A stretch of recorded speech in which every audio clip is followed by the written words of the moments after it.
acho que já fui catequizado, né? E eu preciso deixar de evangelizar sempre. Que isso. Certo? Se eu venho pregar para vocês e eu inventar dizer para mim assim, esse negócio aqui, esse texto da carta aos Colossenses, eu tive direito.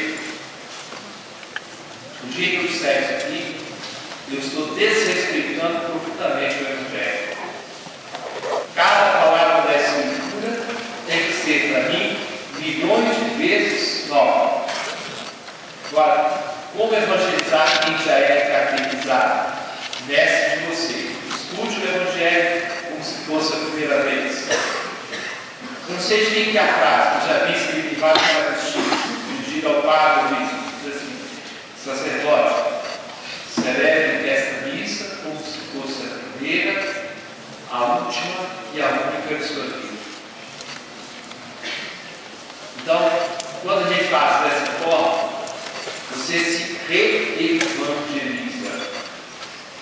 Volto a pergunta: como evangelizar quem já é catequizado? Quando você dá testemunho da beleza do Evangelho, alguém vai perguntar: por que você vive com um gosto diferente? Por que você tem esse jeito que é mais bonito que é assim? Aí você começa a ajudar aquela pessoa que já é da igreja a descobrir que tem que ser cada vez mais renovado na vida da igreja.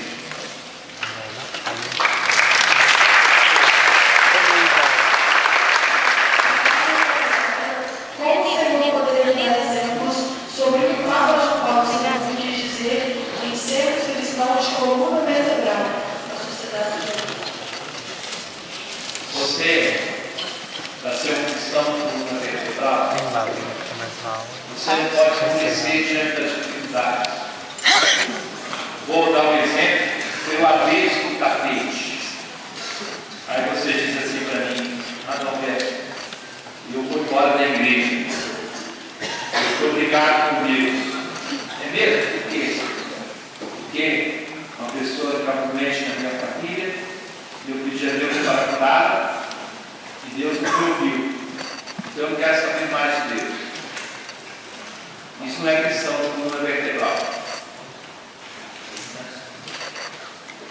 Ontem eu dei um exemplo, uma pessoa muito conhecida, faleceu há 3 anos atrás, que era muito popular.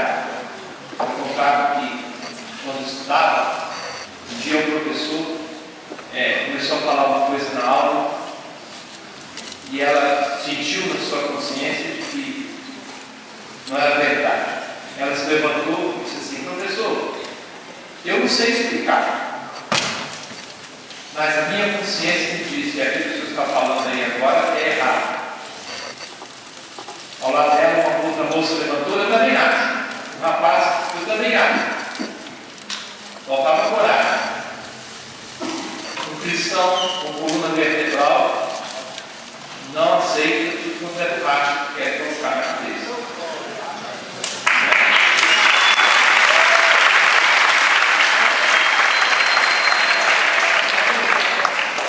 Coerência de vida.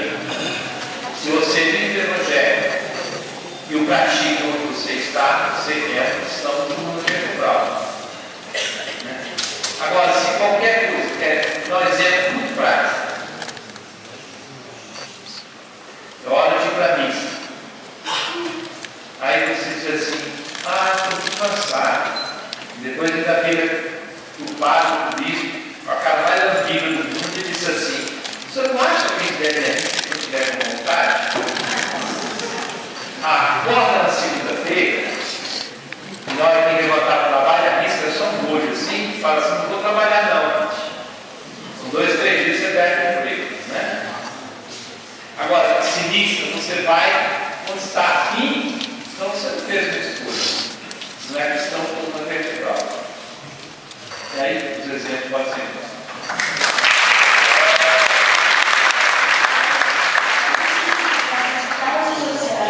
Políticas e culturais pode deixar a juventude na superficialidade ou, ao contrário, contribuir com o processo de regeneração. É claro, se eu penso em todos os problemas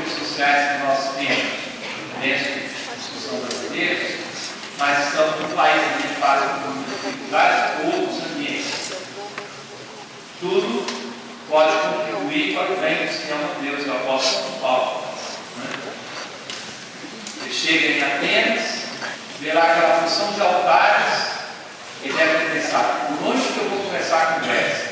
Aí de repente ele viu um altar ao Deus desconhecido, porque como eram politeístas, eles pensavam assim, de repente tem algum Deus que nós não conhecemos e não foi homenageado, né? Para que no fim triste ao Deus desconhecido. Todos os deuses desconhecidos se sentiriam bem. Paulo falou, é por aí que começa. Pois bem, aquele que vocês não conhecem, que criou o céu e a terra, a partir daí, não foi bem aceito. Na hora que ele chegou na história de ressurreição, disseram, você volta outro dia. Mas, uma turminha aceitou, e o Evangelho ficou plantado ali.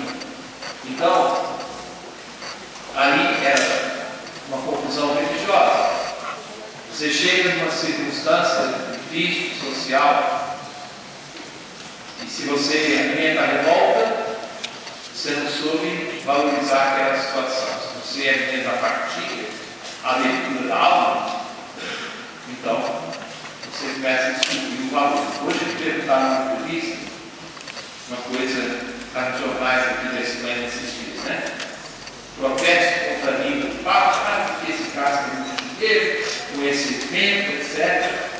Ontem, uma declaração de uma pessoa do governo dizendo muito acertadamente que a Espanha está recebendo muito mais dinheiro do que gasta, né?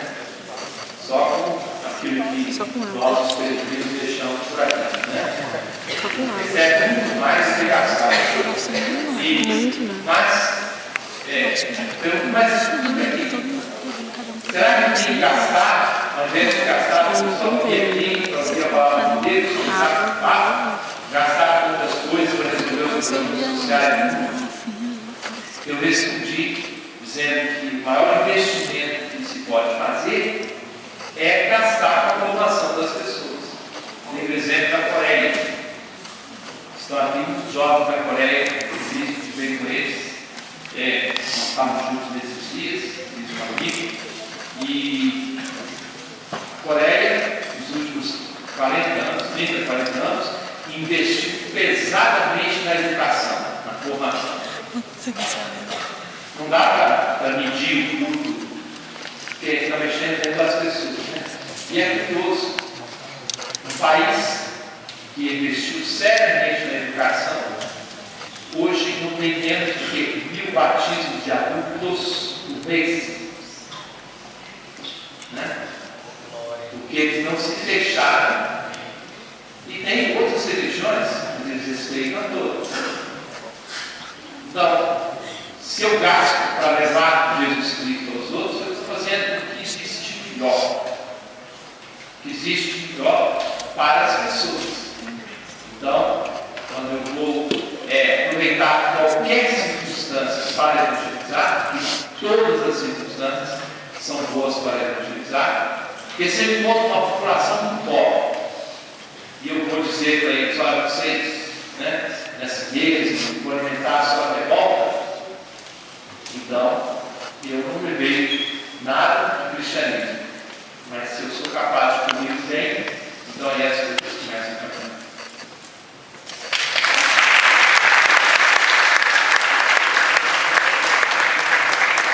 Qual deve ser a postura do jovem hoje que deve ser testemunho no mundo, quando nos deparamos com párocos que dificultam ideias que contrariam nossa doutrina, pensando na expansão da ideologia da alimentação? Bom, eu vejo,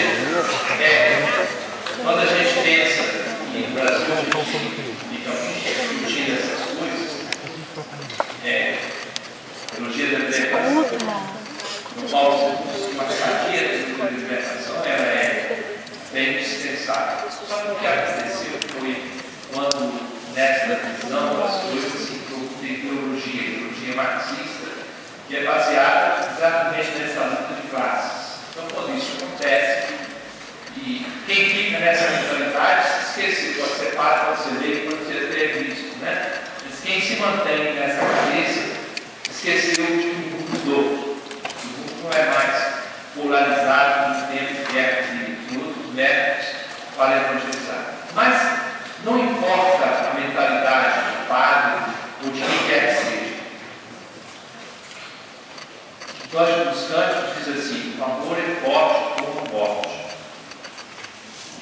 padre para frente, para trás, de direita, de esquerda, de qualquer mentalidade que tem, se ele é acolhido, é amado, da mesma maneira como nós, bispos e padres, como vocês, se a gente consegue amar a verdade das pessoas, não importa a ideia que está atrás das pessoas, ela acaba sendo tocada. Vale reciprocamente. Padre do meio, padre, independente dessas histórias de tormenta melhor, eu acho que já passamos dessa radicalização.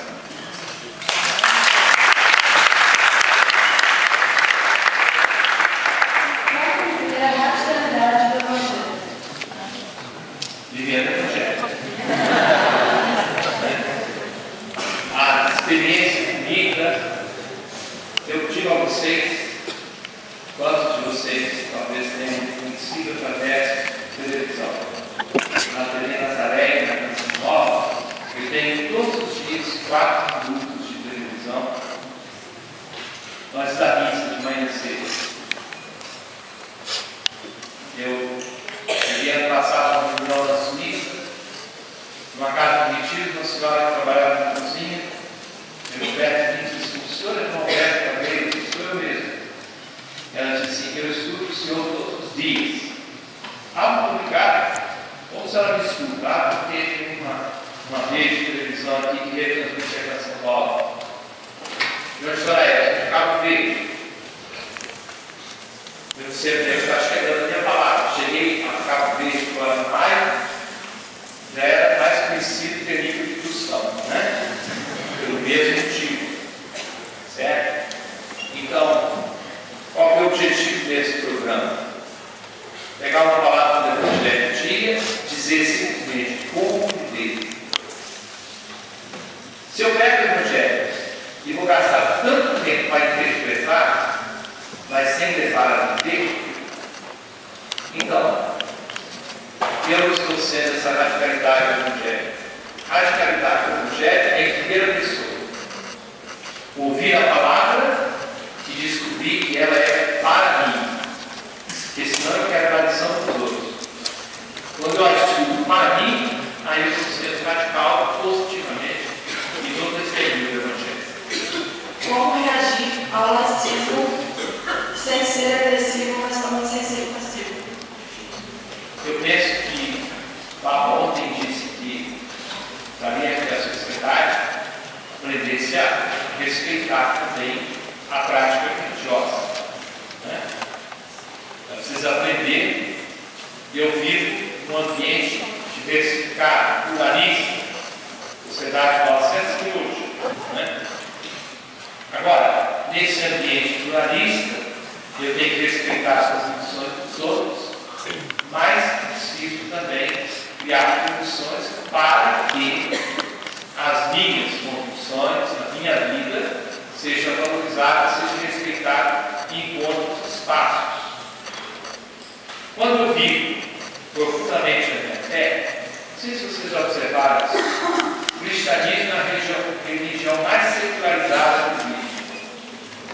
Porque você celebra a sua fé nos sacramentos, mas quando você termina a missa, você sai da igreja para colocar em prática aquilo que você ouviu e celebrou. Isso é o mais importante. E aí você dará testemunho para aquilo que você tem fé própria. Enfrenta-se o laicismo sem agressão, sem briga, sem discussão, mas sendo coerentes com o Evangelho e dando testemunho corajoso dele. Muitos não convertidos, depois do primeiro retiro, desejam evangelizar o mundo inteiro, mas não possuem muitas vezes formação para a causa. Como envolvê-los sem abafá-los? Como protegê-los sem queimá-los? Quais as etapas necessárias para que eles cheguem a ser verdadeiros testemunhos? Formação. Você tem o primeiro momento de bem querigmático, quando a pessoa recebe o anúncio do Evangelho e se dispõe a acolher. Vocês já experimentaram isso na vida. Né? E o que eu penso que nós não podemos perder de jeito esse impulso carismático do movimento de Aparecida bispos colocamos lá uma coisa. Querigma não é uma etapa da evangelização, mas é o fio condutor da evangelização. Sempre tem que estar presente essa força querigmática. Como que eu resumo o querigma? Tem aquelas 6 etapas do querigma, mas eu resumo como era o início da pregação. Cristo morreu, Cristo ressuscitou, Cristo há de voltar. E o povo perguntava: o que nós precisamos fazer? Acreditar nele, ser batizado, e depois começar a ter uma comunidade cristã. Os passos de querigma quais são? Amor de Deus, pecado, Jesus Cristo Salvador, fé e conversão, dom do Espírito Santo, vida e vontade. Essas são as etapas que eu ajudo a pessoa a percorrê-las. Quando elas chegarem à vida de comunidade, elas já terão o desejo de anunciar o amor de Deus, e assim o processo ele não é circular em torno do mesmo ponto, é uma espiral. Eu passo de novo na dimensão do amor de Deus, eu já venho com toda a experiência das outras etapas, e aí eu vou cada vez para frente e mais alto. Por aí que passa. E a nossa última pergunta: o testemunho é importante, porém, diante dos erros passados da igreja, são muitos os desafios e dificuldades para a defesa da fé católica. Como lidar com essa situação? Erro de quem? Da igreja. A igreja é santa e imaculada. Eu sou pecador. A beleza da igreja é que ela continua sendo.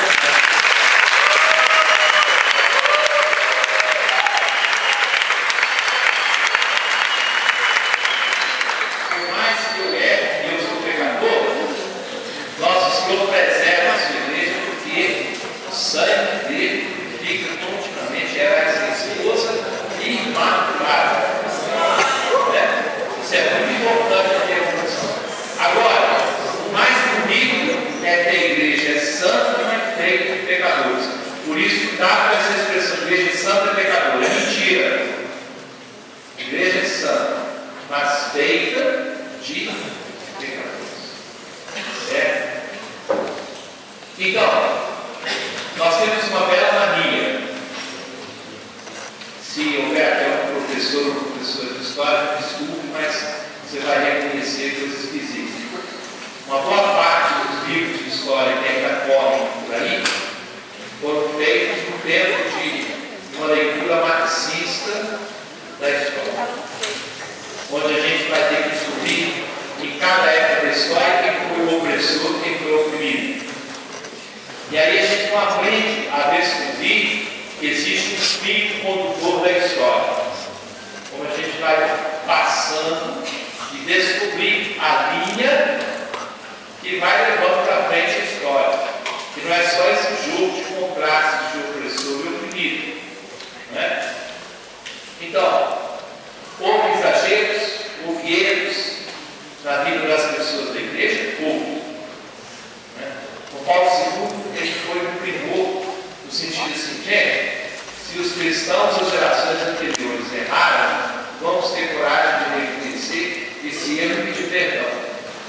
Mas no mesmo ano que ele fez um pedido de perdão em nome de tantas gerações de cristãos, ele fez uma grande manifestação para colocar em relief os mártires da fé do século XX. Porque a igreja tem mártires em nosso tempo, gente que sofre pelo Evangelho. Eu conto a vocês exatamente semana passada, eu escutei o testemunho do bispo de Trípoli, que sofre esse homem franciscano, Dom Giovanni Martinelli, grande amigo meu de muitos anos. E ele chorava contando a situação da Bíblia. Eu perguntava para ele: pode haver conversão? Não. Se alguém se converter ao cristianismo, morre. Ele trabalha em um lugar que ele não pode evangelizar no sentido estrito, chegar ao batismo, ninguém. As comunidades cristãs com as quais ele trabalha são as comunidades de imigrantes católicos. E ele disse assim: no entanto, os muçulmanos, agora, por exemplo, eles choravam e diziam assim: por que tantas bombas? Por que o Ocidente quer agora acabar com a Bíblia?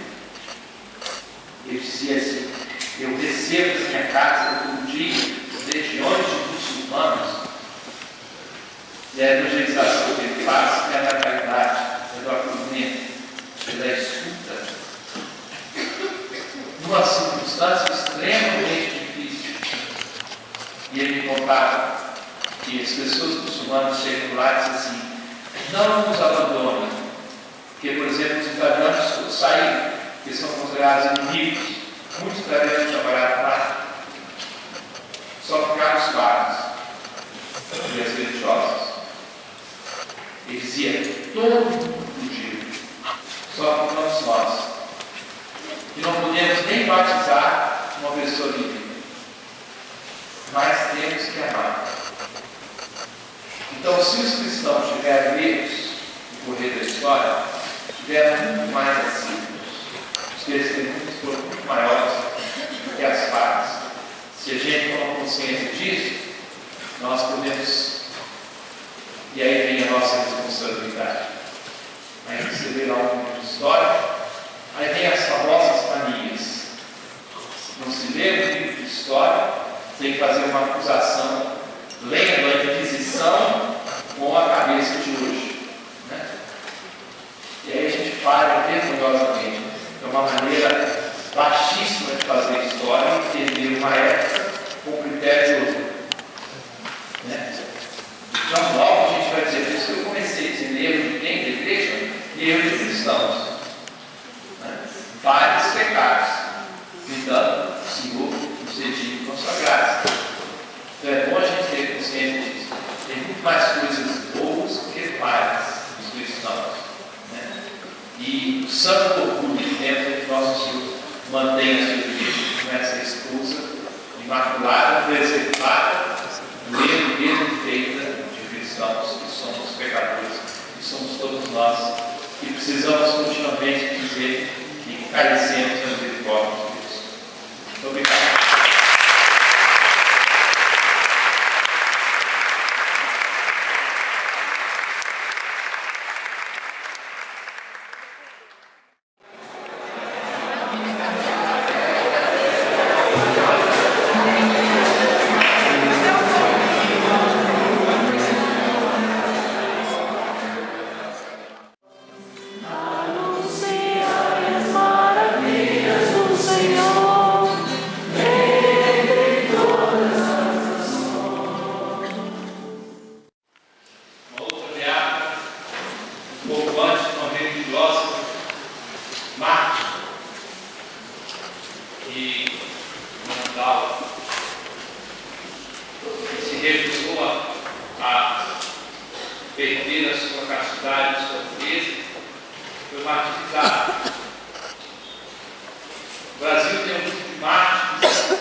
Muitos santos evangelizam silenciosamente.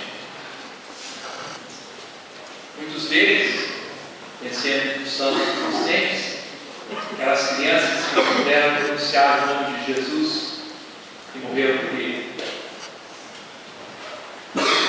Muitos foram martirizados.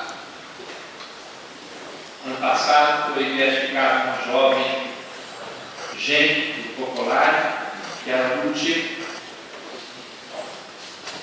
Um DVD sobre ela está correndo por aí. Nesses dias, algumas pessoas ouviram testemunho a seu respeito. Estavam aqui presentes em Madrid, o pai, a mãe, e uma amiga, uma moça com 16 anos, descobrindo câncer, praticava esportes, ia para as festas, não tinha nada, um exercício extraordinário, mas se santificou rapidamente com aquela integridade. Você vai rodar pelo mundo inteiro, deixando que tive a graça de estar presente na beatificação de João Paulo II. Era impressionante. Aqueles milhões de pessoas ali presentes, de modo especial os jovens, pensei no nome de João Paulo II e como as jornadas mundiais da juventude continuam a evangelizar, uma inspiração que ele teve, que vai continuando na igreja de nosso Senhor Jesus Cristo.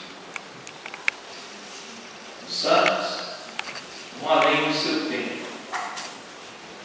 E eles performam as diversas situações e gerações que os seus nomes são perpetuados justamente porque escolheram não viver para si, mas viver para nosso Senhor Jesus Cristo. Tendo perdido tudo por causa de Cristo, levaram a sério a palavra do Evangelho, eles receberam sempre, inclusive, seu próprio nome e sua própria fama. E aqui vem a proposta que lhes faço, nesta lista que celebramos com os textos, o pedido pela evangelização dos povos. Eu quero pedir a Nosso Senhor que todos os jovens aqui presentes, de qualquer idade, todos que estão aqui presentes, aceitem o desafio de evangelizar, primeiro através de vida santa, a expressão que usei na catequese, sendo cristãos de coluna vertebral. Não pessoas que se dobram diante de ameaças, diante de questionamentos, mas pessoas que se sentem e querem ser coerentes com o Evangelho. Pessoas que, para serem tão normais, têm que ser extraordinárias. Não desejo que nenhum de vocês assumam baratismos pela vida fora. Desejo que vocês sejam homens e mulheres de profundo respeito aos outros, de diálogo, e por amarem profundamente, vocês possam ver outras pessoas experimentando como mandaram uma vez prender a Jesus. Os soldados voltaram com as mãos abanando e perguntaram: onde é que está o homem que vocês foram prender? Vocês não trouxeram. E eles disseram: ninguém fala como este homem. Dele se dizia que eles têm todas as coisas. Uma vez eu perguntei a um grupo de crianças o que significava ser santo. Um menino de 6 anos, os olhos que brilhavam, virou para mim e disse assim: Sr. Bispo, ser santo é assim. Na hora de brincar a gente brinca, na hora de estudar a gente estuda e na hora de rezar a gente reza.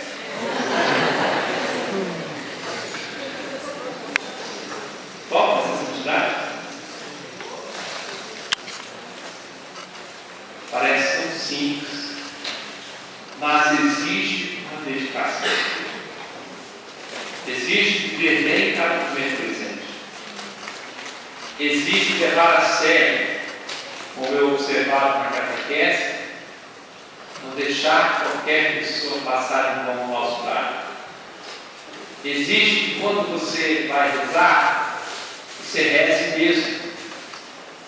Eu acho muito estranho quando gente que para rezar acha que tem que ficar esquentando no topo. E depois me dá desculpa. Mas eu sou tão distraído. Eu quando me distraio na oração, aproveito a distração. E converso com Jesus. Olha só o que eu estou pensando agora. Aproveito para conversar com isso, para virar as coisas.